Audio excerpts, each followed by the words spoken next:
Buenas, Hola, ¿qué tal? ¿qué Buenas tal? tardes, ¿cómo Buenas andan? tardes. Hola, buenas. Hola, Hola, profe. profe. Hola, hola. Buenas tardes. Hola, Buenas tardes. ¿qué tal? Gracias por prender la cámara.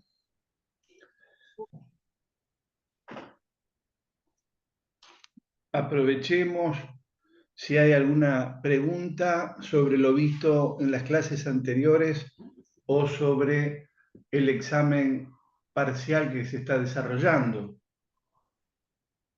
Sí, profe, yo ahí ya lo estaba terminando, pero quería sacarme dudas si estaba bien encaminado. Lo había hecho sobre la industria alimenticia y había elegido la marca Gallo, principalmente el producto de arroz Gallo. Sí, Y sobre eso formulé el trabajo. ¿Estaría excelente, correcto? está Ok, perfecto. La buenísimo. elección del sector de la actividad económica, por cierto, recae en ustedes. Yo siempre les sugiero que trabajen sobre lo que conocen. Por eso es que si es en la empresa donde ustedes trabajan, mejor. Y si no, por cierto, alguna a la que ustedes tengan acceso con disponibilidad de la información y donde ustedes puedan relevar el mercado. Eso es vital. Yo elegí otra para no ser redundante con el trabajo que estaba haciendo, que era de la mía, entonces elegí otra Bien, empresa. bien, Sí, yo también no excelente. iba a elegir lo mismo que el trabajo. Me parece excelente. Cuantas más aristas, mejor. Si podemos abordar más de un sector, excelente.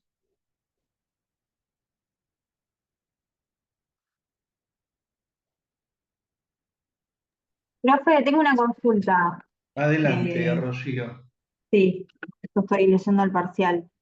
Cuando dice define el target aplicando el criterio psicográfico, ¿eso se refiere Sí, a la segmentación psicográfica?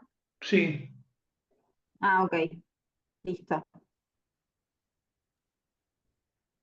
Personalidad, valores, gustos. exacto. Sí, sí, sí, perfecto.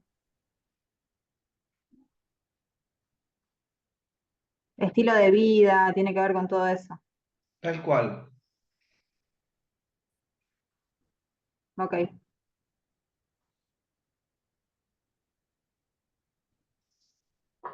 Es un examen breve, pero que atiende conceptos que hemos visto en esta primera mitad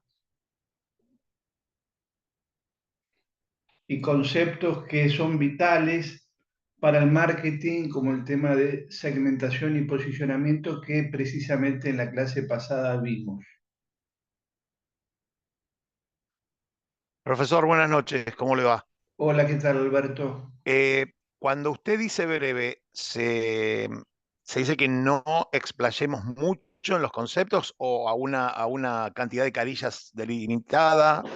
No, no es mi estilo el limitarles en cantidad de carillas o de palabras. Sí, lo que me refiero es a que es bastante conceptual. Ok, Evidentemente no tienen por qué ustedes hacer desarrollo teórico, sino más bien aplicación práctica de lo aprendido. Desde ese punto de vista, el trabajo es breve, lo que no significa que la elaboración lo sea. Muchas veces cuando uno hurga en información de un sector de la actividad económica, distrae bastante tiempo, pero repito, la aplicación práctica no debería suponerles a ustedes mucho espacio, así que de eso se trata. Bueno, yo creo que como siempre transcurrieron algunos minutos, hicieron consultas sobre el examen parcial. Vamos a dar inicio entonces a la cuarta clase y bueno, ahí vamos a trabajar sobre una cantidad de conceptos que se refieren básicamente a la primera de las P's. Acuérdense que nosotros en alguna clase anterior dimos un itinerario de lo que se suponía era la estrategia o el proceso del marketing, y en ese caso, bueno, aludíamos a que primero empezábamos investigando el mercado, después procurábamos fragmentar, segmentar la demanda, escogiendo uno o más de un segmento al que atender. Recién después desarrollábamos o diseñábamos una oferta que posicionábamos respecto de la competencia, considerando ventajas comparativas. Y luego las famosas 4Ps, hoy vamos a hablar de la primera, la de producto, y también vamos a aludir al marketing hacia adentro de la empresa y a temas vinculados a calidad. Recordamos que eran los bienes tangibles. ¿Cuáles eran los bienes tangibles?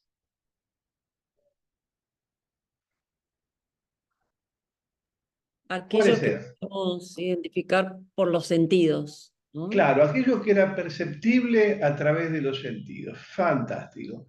Bueno, vamos a ver que hay una serie de elementos que caracterizan a los bienes tangibles, empezando por algunos internos, intrínsecos, como es el insumo o la materia prima de la cual han sido construidos o confeccionados. Luego hay aspectos más externos, que son los que denominamos de presentación, el envase que los contiene, la etiqueta que los rotula. Hay también elementos que hacen a los usos de esos bienes tangibles, por eso los denominamos funcionales.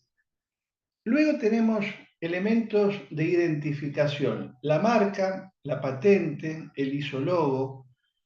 Cuando hablamos de marca, ¿a qué nos referimos? ¿Qué es esto del derecho marcario? ¿O cómo se puede proteger el derecho intelectual por el uso de una determinada marca? El registro. Registro de la propiedad intelectual. Nosotros ahí inscribimos una marca para tener la protección que el Estado nos provee y de esta manera otros no hagan uso de ella. ¿Qué es el isólogo?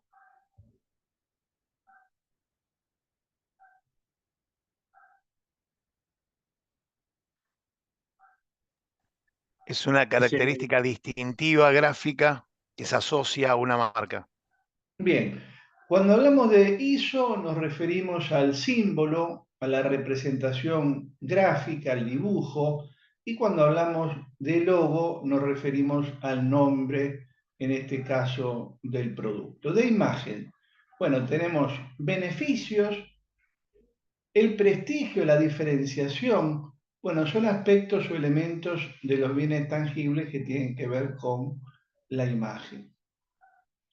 Ahora, si clasificamos los productos de acuerdo a la durabilidad y la tangibilidad, nos encontramos con que hay algunos que llamamos perecederos, que son los que se consumen muy velozmente. Decimos en uno o en pocos usos, por ejemplo, el papel. Ahora, sugerimos, recomendamos que la estrategia sea de amplia disponibilidad, de reducido margen de rentabilidad y con abundante publicidad. Les pregunto, como siempre ponemos en tela de juicio lo que decimos, ¿por qué? ¿Será así o les parece que no? ¿Por qué sugerimos esta estrategia de marketing o de comercialización?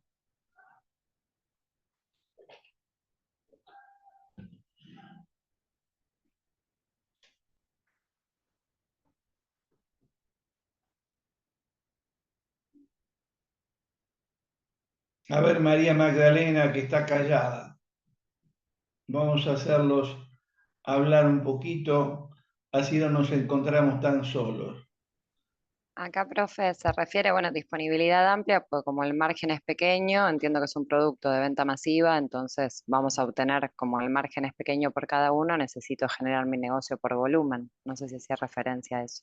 Sí, se refiere a eso. Efectivamente, si hablamos de productos que se consumen velozmente, la frecuencia de compra es muy alta, por ende es un negocio de volumen y por ende el margen de rentabilidad debería ser pequeño. Además, vamos a tener intensa competencia, para lo cual tenemos que procurar diferenciarnos con algún esquema de comunicación eficaz y por eso hablamos de mucha publicidad.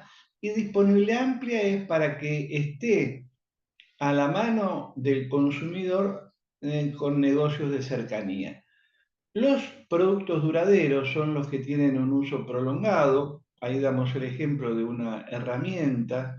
Y en este caso, por cierto, la frecuencia de consumo o de compra va a ser mucho menor, por eso la estrategia es de mayor margen y de fuerza en ventas. ¿Qué significa esto último? Que fortalezcamos el área de ventas.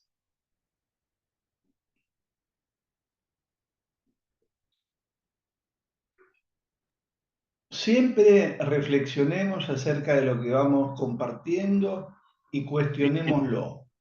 En este caso, en duraderos, mayor margen porque la realidad es que la venta no es tan rápida. Son productos que están demasiado tiempo estacionados sin venderse o no tienen una rotación tan alta como los perecederos.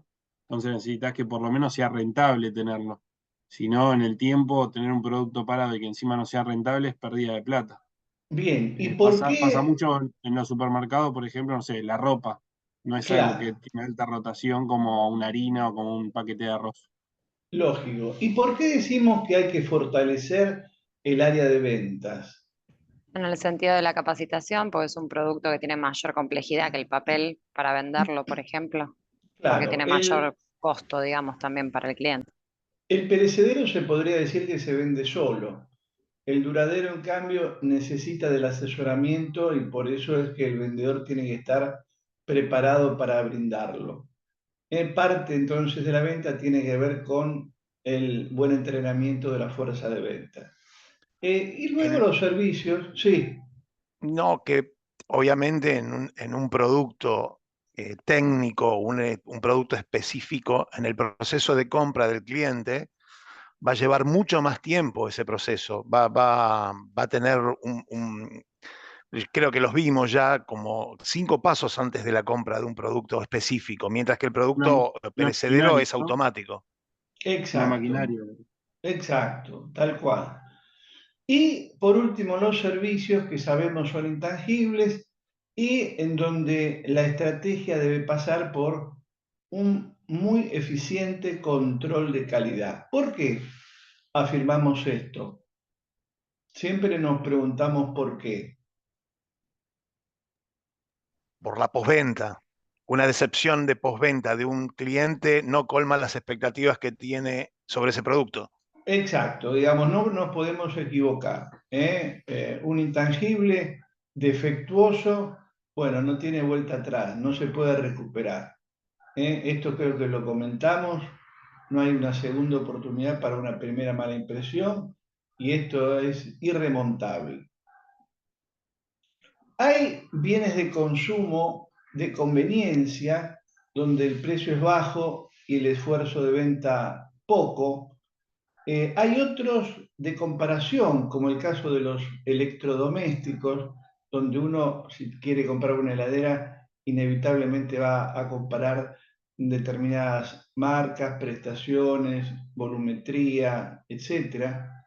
Hay bienes de consumo de especialidad, en donde por su exclusividad decimos no requiere comparación. Es decir, el ejemplo que estamos aquí dando es un auto de alta gama, donde en general la comparación es mucho menor que en los precedentes. Y por último tenemos bienes de consumo no buscados, donde de nuevo hay que hacer mucho énfasis en la venta y en la publicidad, y el ejemplo del no buscado puede ser un seguro de vida.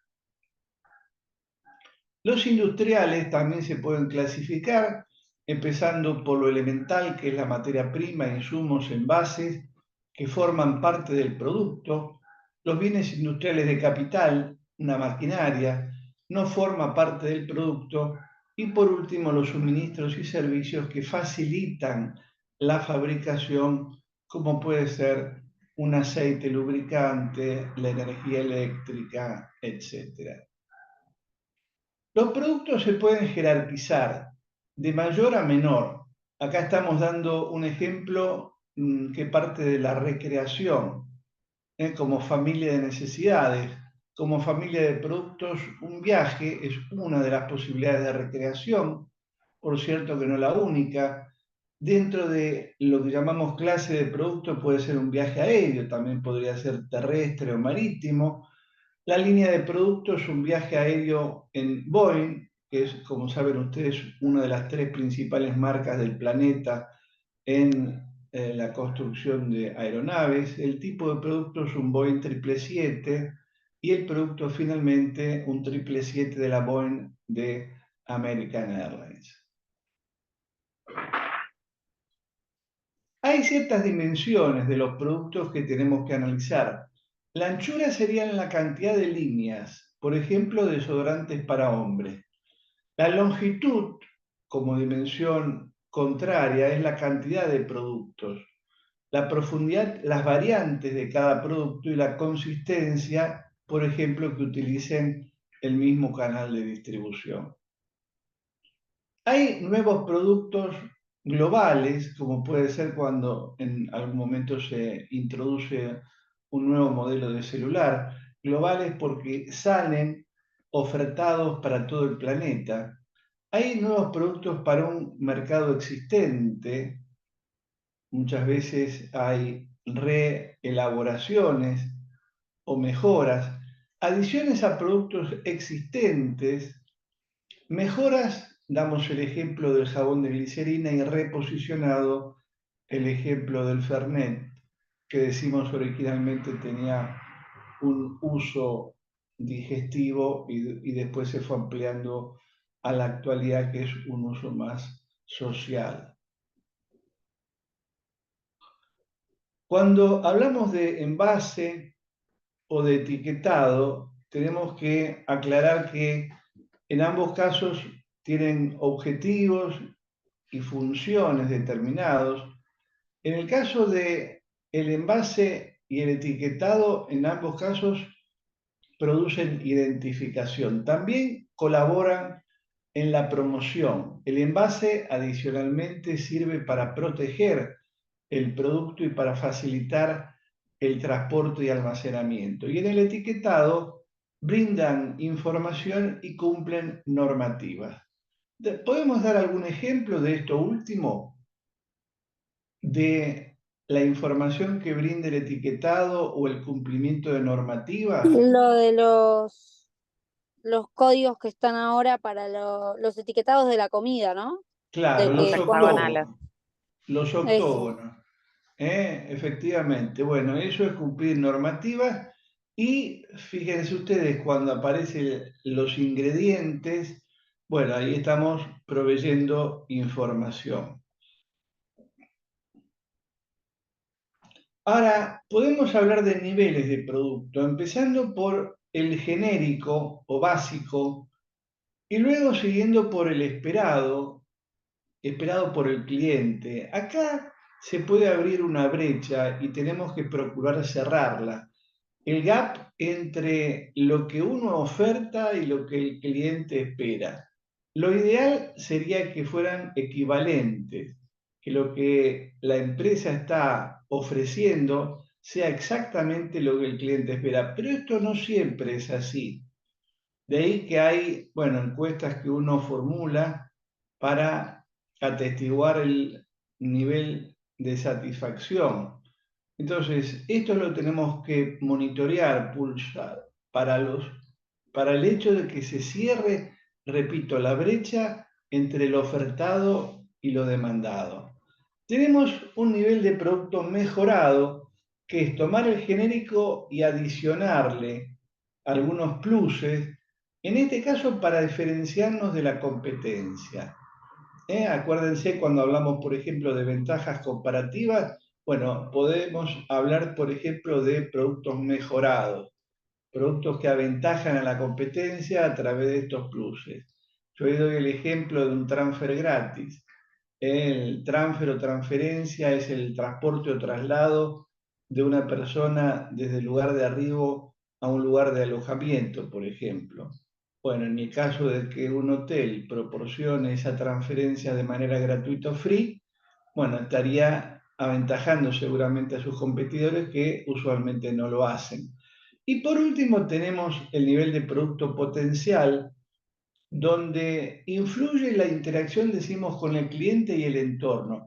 Sería algo así como el producto que yo puedo llegar a tener para el 2025.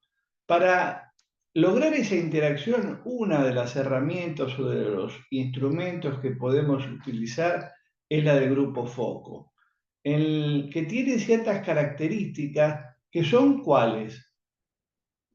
¿Cuántas son las personas que integran el grupo foco, idealmente? ¿De 8 a 10 puede ser? Sí, es un número acotado. Es un número ¿Cuánto acotado y tiempo? según perdón, profe, lo que quiero medir, o sea, si es algo muy grande, tengo que tomar una muestra representativa. Sí, pero siempre, más allá de la muestra representativa, el grupo foco, que lo puedo repetir con distintos individuos, debería ser un número pequeño como el que se acaba de mencionar, 6, 8, 10, 12, no más. ¿Cuánto tiempo es lo que recomendamos para un grupo foco? ¿De la sesión se Sí, refiere? exacto. 2 horas puede ser, recomendaban. Y yo diría que hasta podemos no llegar a las 2 horas, hora y media, utilizadas intensamente, pero también tenemos que no solo acotar el número de participantes, sino el tiempo, para que esto, bueno, no genere rechazo. En general, digamos, suele haber algún tipo de incentivo, motivación, premiación para que un individuo esté dispuesto a dedicarle un par de horas a un grupo foco. Y Para siempre, motivarlo, digamos. exacto, y siempre tiene que haber un moderador. Ese moderador, ¿qué función cumple?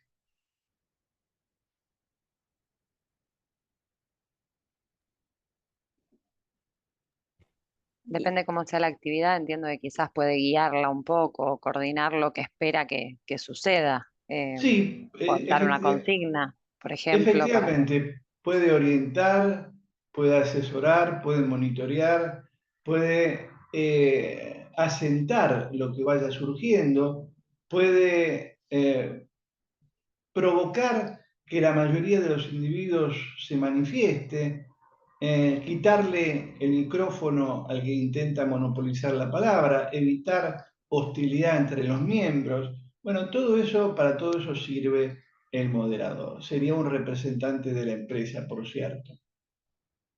Cuando desarrollamos productos, empezamos buscando ideas, nutriéndonos de fuentes internas y externas. Ahora, de ese brainstorming vamos a tener que seleccionar alguna idea o algunas pocas ideas. ¿Por qué? Porque evidentemente la empresa no tiene capacidad para llevar adelante todas. Es una cuestión de recursos acotados o finitos. Tenemos que procurar seleccionar ideas que resulten compatibles con la empresa, con el objetivo de la empresa, con la situación de mercado que ella tenga. El test de concepto sería probar la idea con el target, por ejemplo, utilizando, como decíamos antes, grupo foco. La estrategia de marketing tiene que ver con diseñar, entre otras, las 4 P's famosas. Analizar el negocio implica proyectar los resultados para verificar la rentabilidad. Puede ser que la idea sea brillante, muy buena, pero la rentabilidad escasa, entonces la dejamos de lado. Entonces la proyección de resultados es vital. El test de producto sería elaborar un prototipo. Un prototipo sería un producto para testear y después recién hacemos lo que llamamos el test de mercado, que es ubicarnos geográficamente en una determinada zona o localidad, en un mercado geográfico acotado. Doy un ejemplo que se suele dar mucho, que es Bahía Blanca, que es una localidad que después, como alguien antes mencionaba, la muestra representativa, después los resultados de esa ciudad se puedan nacionalizar y hagamos entonces de eso una introducción global. Y por último, la comercialización. En cuanto a políticas de producto, bueno, una cosa es introducir, otra modificar y por último eliminar. ¿Qué es esto del costo de canibalización que decimos hay que observarlo al introducir un nuevo producto? El Es, producto.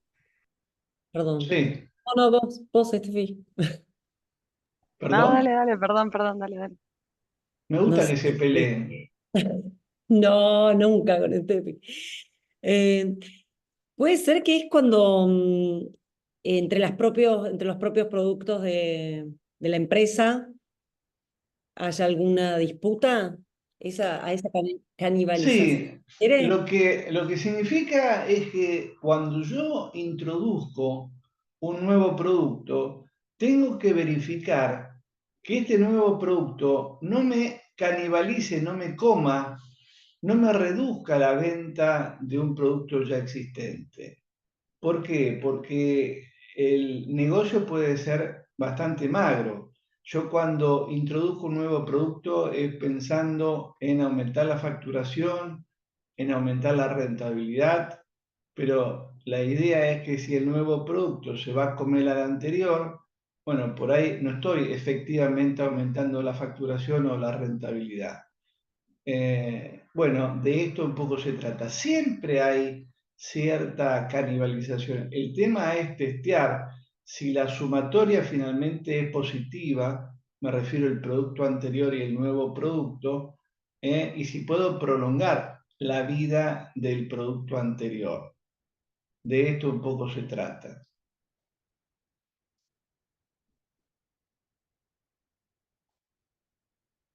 Cuando hablamos de eliminarlo, podemos hacer en forma inmediata o de manera progresiva o por agotamiento, que es lo que se da con muchas veces recursos naturales.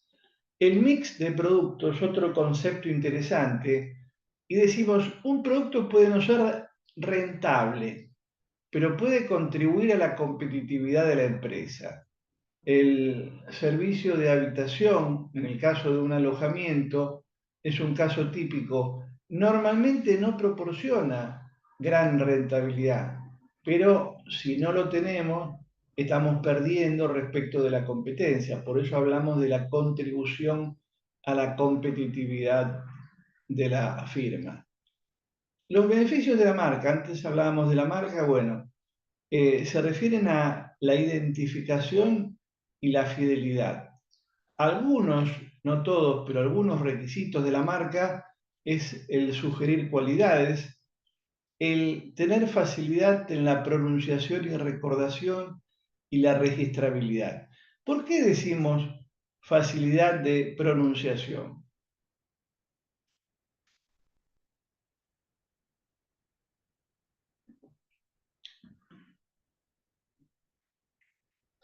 En general es difícil recordar lo que no se puede pronunciar correctamente. Por eso que una cosa va de la mano de la otra y lo que finalmente a nosotros nos interesa es que recuerden nuestra marca. Puede haber casos que no haya marca, caso de algún producto genérico como el pan, o que tenga marca propia, o que haya una multimarca, por ejemplo, por categoría de producto, es decir, una firma que tiene distintos productos, esto se da mucho en la industria alimenticia. La extensión de la marca, como veíamos antes, la Boeing 777, con un aditamento extendemos la marca o la marca conjunta, el caso de Intel. Cuando hablamos de marketing de experiencias, bueno, ahí aludimos a distintos factores.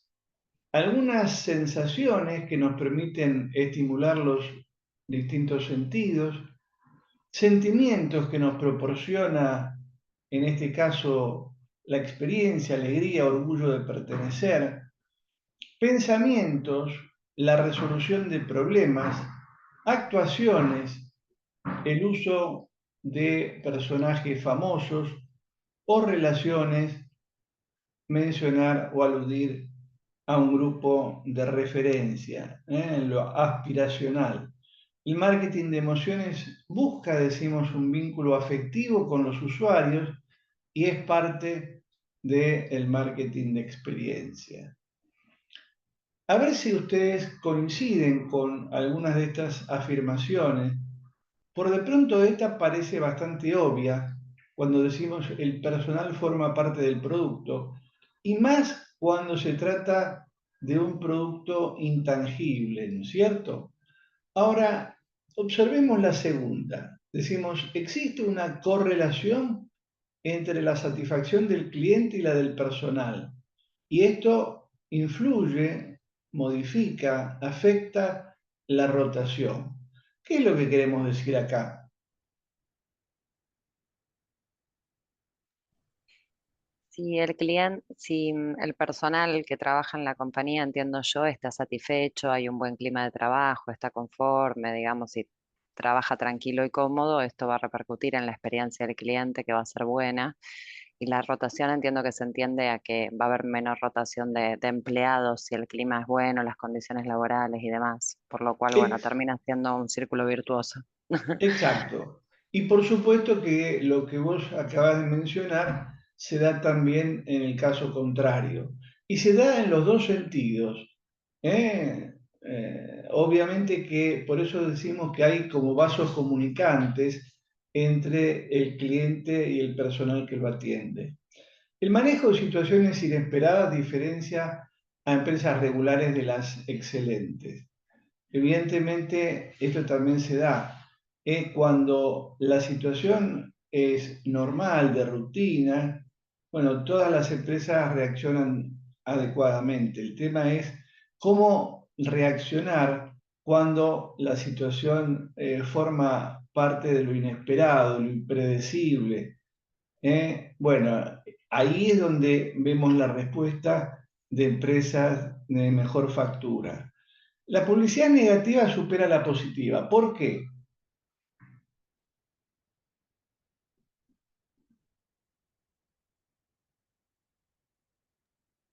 A ver, Y Malena que está callada.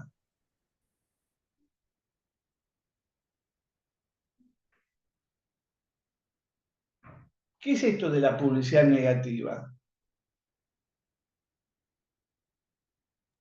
Acá estoy. Y que, no sé, para mí que como que lo negativo pesa más que lo positivo quizás en esos casos. En realidad, efectivamente pesa más. Y pesa más porque cuando alguien recibe un buen servicio, no nos tenemos que olvidar que ha pagado por ello. De modo tal de que no es un mérito que el cliente esté satisfecho, repito, porque de esto se trata, brindar un servicio y tener una contraprestación con el pago del mismo.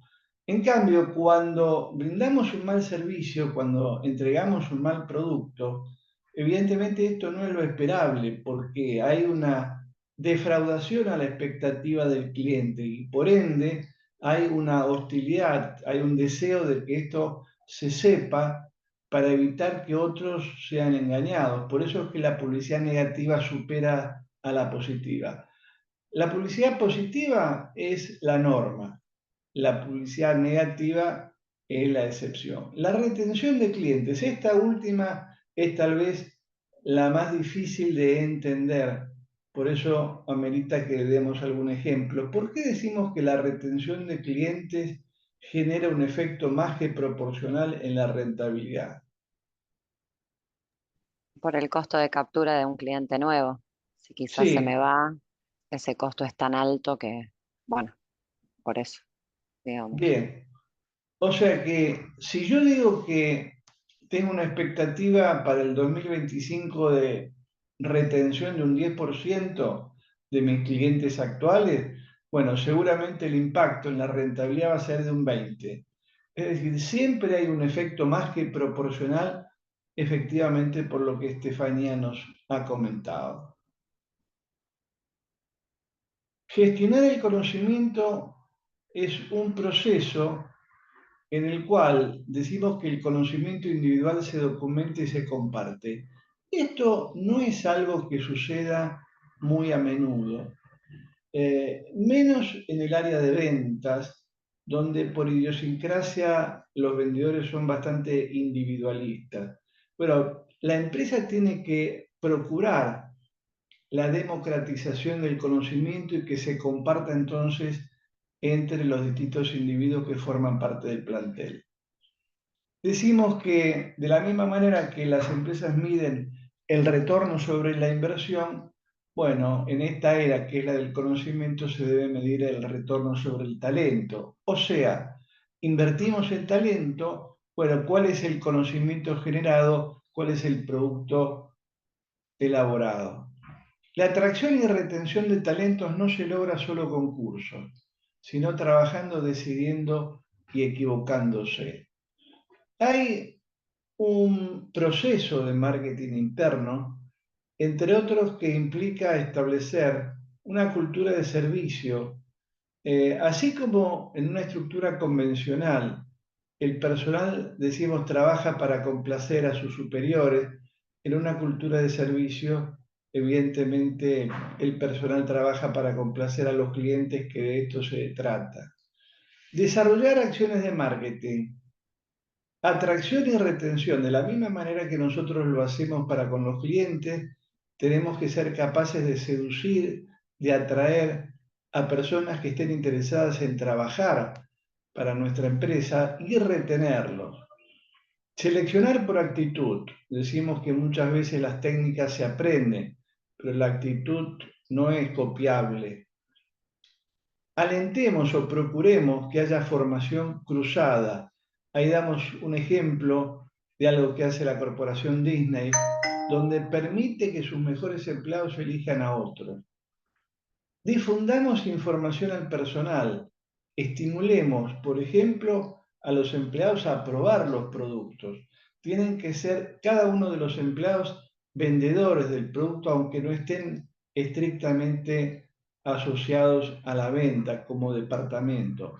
Y reconozcamos y recompensemos a partir, por cierto, de la evaluación de desempeño. Y algo que no siempre se hace, pero que me parece también interesante destacar, las encuestas a clientes deben informarse al personal. No tienen que ser de estricto manejo de la dirección. Satisfacer al cliente es una condición, decimos, necesaria, pero no suficiente para su fidelización. ¿Por qué?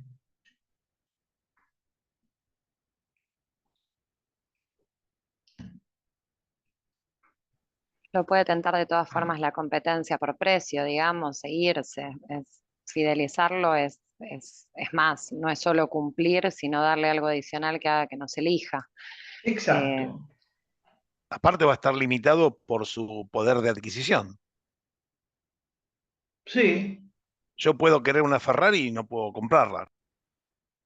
sí, pero cuando hablamos de la dualidad de satisfacción y fidelización, bueno, satisfacer en principio a un cliente, decimos, es necesario para poder retenerlo, pero para poder retenerlo, como dice Estefanía, tenemos que hacer algo más, tenemos que dar algún plus, tenemos que despegarnos de la competencia, tenemos que sorprender al cliente gratamente, algo que él no espera y que se lo demos. De esta manera lo fidelizaremos, lo retendremos, evitaremos la fuga a la competencia. En esto también tiene que ver lo que hemos visto en la clase anterior de las ventajas comparativas o competitivas. El marketing tradicional o transaccional apunta al corto plazo, el próximo fin de semana largo, por ejemplo. El marketing relacional trata de construir relaciones de largo plazo. En el producto tangible, fabricación y consumo están separados en tiempo y espacio, dando la posibilidad de descartar a los productos defectuosos. En el intangible, lamentablemente la producción y consumo es simultánea. Esto lo vimos en la primera clase, la simultaneidad, la indisociabilidad. Y esto implica un riesgo de pérdida del cliente ante un problema que se verifique.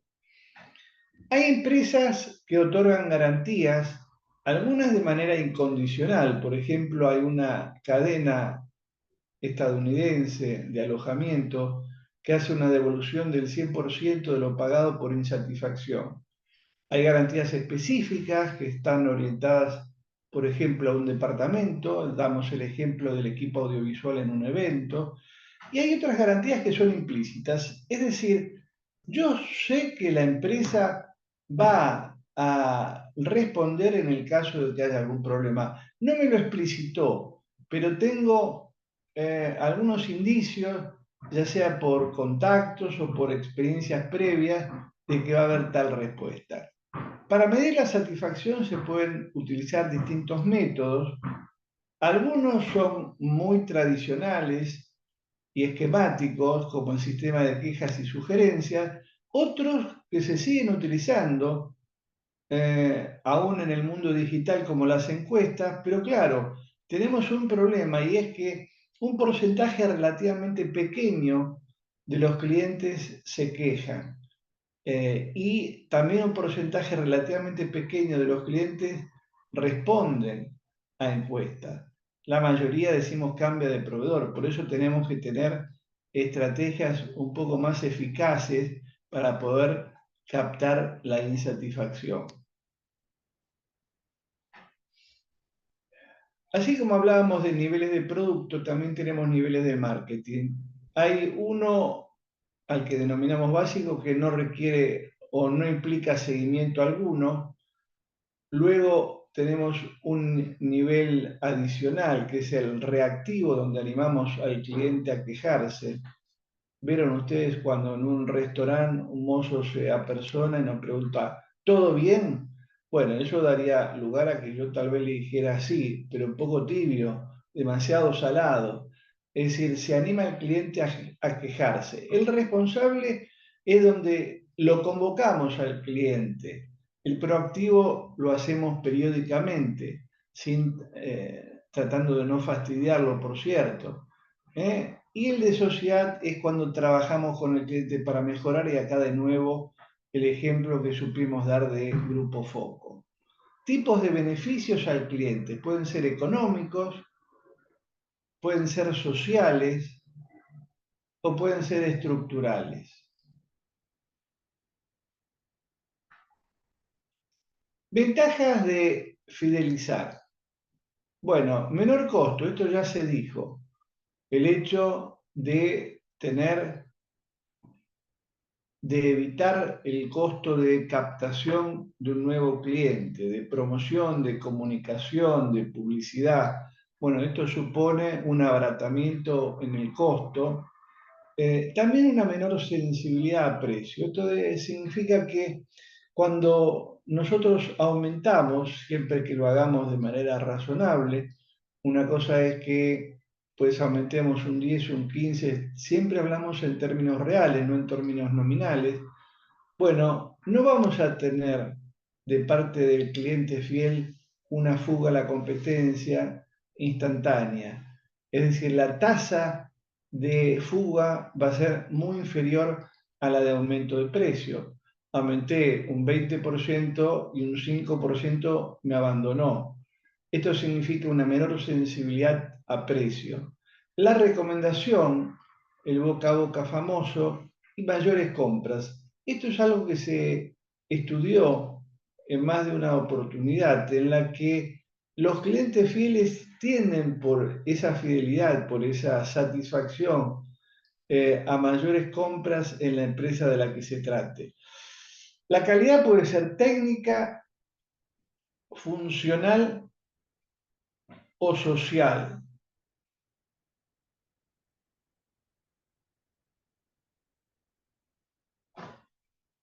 Hay acciones que tienen que ver con gestionar la oferta, por ejemplo, implicando al cliente en el autoservicio, apelando a personal polifuncional o polivalente, apelando a personal por temporario, que decir, típico en temporada alta, reforzamos el plantel incorporando personas con contratos a tiempo determinado, alquilando, compartiendo medios, por ejemplo en un evento, programando reparaciones para la baja estacionalidad, ampliando el horario, usando tecnología. Hay otras gestiones que tienen que ver con la demanda, utilizando el precio, aumentándolo, disminuyéndolo. De nuevo, esto se da mucho por estacionalidad o por eventos determinados, ahora el Día del Padre, por ejemplo, utilizando reservas, aplicando esto a segmentos más rentables, overbookeando, que es sobrevendiendo, siempre analizando la curva de reservas. Cuando decimos sobreventa, es, por ejemplo, lo que sucede con las líneas aéreas que tienen 200 lugares, pueden vender 220. Analizando las curvas de reserva y la curva de no-show, es decir, individuos que han comprado o reservado y no compran o no viajan, gestionando colas, modificando la demanda, cambiando la tarea de los vendedores o usando promociones. Son ejemplos de acciones de gestión de oferta y gestión de demanda. Acá hay un modelo lo llamamos de 5 gaps o brechas que deberían en lo posible cerrarse. O sea, es inconveniente que estén abiertas. La percepción del prestador versus las expectativas del cliente. Deberíamos lograr que no haya una percepción diferente a lo que el cliente espera. Ahora, la percepción correcta del prestador también podría oponerse a la incapacidad de la satisfacción. O sea, el prestador sabe lo que el cliente quiere, pero está incapacitado para satisfacerlo. La especificación de calidad versus la prestación, o sea, hay un protocolo que determina cómo debe ser brindado, por ejemplo, un servicio, pero luego hay un defecto en la prestación del mismo. La prestación versus la publicidad, o sea, lo que se ha comunicado generando de parte del cliente ciertas expectativas y después el servicio que se terminó prestando. Y por último, el servicio esperado versus el servicio percibido. Habíamos Profe, visto, sí. le hago una pregunta y apelando a su expertise. La insatisfacción de un cliente de situaciones no medibles, precisamente, ¿son medibles? ¿A qué me refiero? La turbulencia de un avión, una tormenta en el crucero que yo contraté, son situaciones que no son medibles. Ahora, a lo largo del tiempo, ¿usted lo tiene medido eso, esas situaciones? A ver, hay algo que se llama caso fortuito o fuerza mayor. En general, aludimos los abogados a la imprevisibilidad o a la inevitabilidad. Cuando vos me hablas de la turbulencia en un vuelo aéreo, no es algo que pueda ser previsto. De hecho, lo que sí ocurre con los pilotos es que frente a ciertas condiciones meteorológicas que ellos pueden advertir en sus radares, haya un cambio en la ruta de vuelo para que el vuelo resulte más placentero. Aún así, hay situaciones que por ser precisamente imprevistas no pueden anticiparse, digamos, no puede el piloto remediar esa situación y provoca esa turbulencia. Entonces, esas dos figuras, La imprevisibilidad es el caso fortuito. La inevitabilidad sería que aún previendo no lo podemos evitar. El caso, yo no sé si ustedes recuerdan cuando se dio hace algunos años una erupción en un volcán chileno, que las cenizas volcánicas después cubrieron buena parte de nuestra Patagonia. Me acuerdo lo que sucedió en Villa Langostura, por ejemplo, que tuvieron 2 años sin vender una habitación. Bueno, en ese caso yo puedo prever que ese volcán, por digamos, los estudios sismográficos, puede erupcionar, pero lamentablemente, aún previéndolo, no lo puedo evitar. Entonces, repito, en estos 2 casos, donde lo llamamos técnicamente caso fortuito o fuerza mayor, aludiendo a la imprevisibilidad o la inevitabilidad, digamos, eso no afecta el nivel de satisfacción del cliente porque está fuera de las posibilidades del prestador o del proveedor, digamos, eliminarlo. Esos son factores distorsivos que lamentablemente se asumen como tal, como parte, yo digo, en general, porque vos lo mencionaste, la turbulencia en un avión, pero en general tiene que ver con situaciones, en algunos casos de la naturaleza, pero en otros casos también son macroeconómicos. Una brusca devaluación de la moneda, por ejemplo, genera imposibilidad de cumplimiento de parte de numerosas empresas y el cliente advierte claramente que no formó parte del deseo de la empresa el incumplir, sino de las condiciones en las que la empresa se situaba. ¿Ok? Pero, profe, una pregunta. Cuando, por ejemplo, te cancelan un vuelo, ¿la empresa se tiene que hacer cargo, no?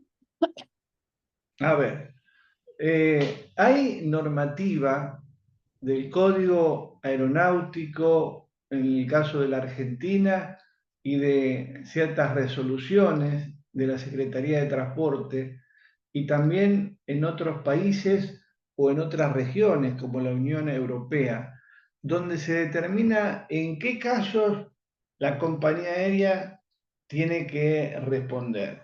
Ejemplo, el vuelo se pudo haber cancelado porque hay un piquete de personal de a bordo. En ese caso, de nuevo, la empresa en cuestión, la compañía aérea, Aerolíneas Argentinas o la que fuera, no está obligada a responder porque de nuevo estamos en una situación de fuerza mayor. Ahora, puede haber una demora o una cancelación por un tema técnico de la empresa, en cuyo caso ahí sí la empresa tendrá que responder. O sea que hay distintos casos que tienen que ser analizados oportunamente para ver no solo la legislación, sino la causa que motivó la interrupción del servicio, la demora del mismo o la cancelación para ver el nivel de responsabilidad de la empresa. ¿Ok? Ok, profe. Decíamos que así como vimos niveles de producto y niveles de marketing, también hay niveles de mercado. Todo esto nos sirve como instrumentos, como herramientas para entender la lógica con la que se mueven las empresas en términos de comercialización. Yo tengo un mercado potencial que es el de clientes con interés. Ahora, luego tengo un mercado disponible que es el de clientes con ingresos suficientes, porque puede haber clientes interesados, pero que no cuenten con el ingreso suficiente como para poder adquirir el producto o servicio. Luego hablamos de un mercado servido, donde estamos en presencia de clientes que tienen ya la decisión de comprar, porque de nuevo, puede haber clientes con ingresos, pero que no estén decididos a comprar. Y por último, el nivel de mercado penetrado, que es el de clientes que ya han comprado. Factores de estimación de la demanda. Bueno, tenemos que tener en cuenta varios factores. La tendencia, el ciclo, la estacionalidad e incluso componentes aleatorios.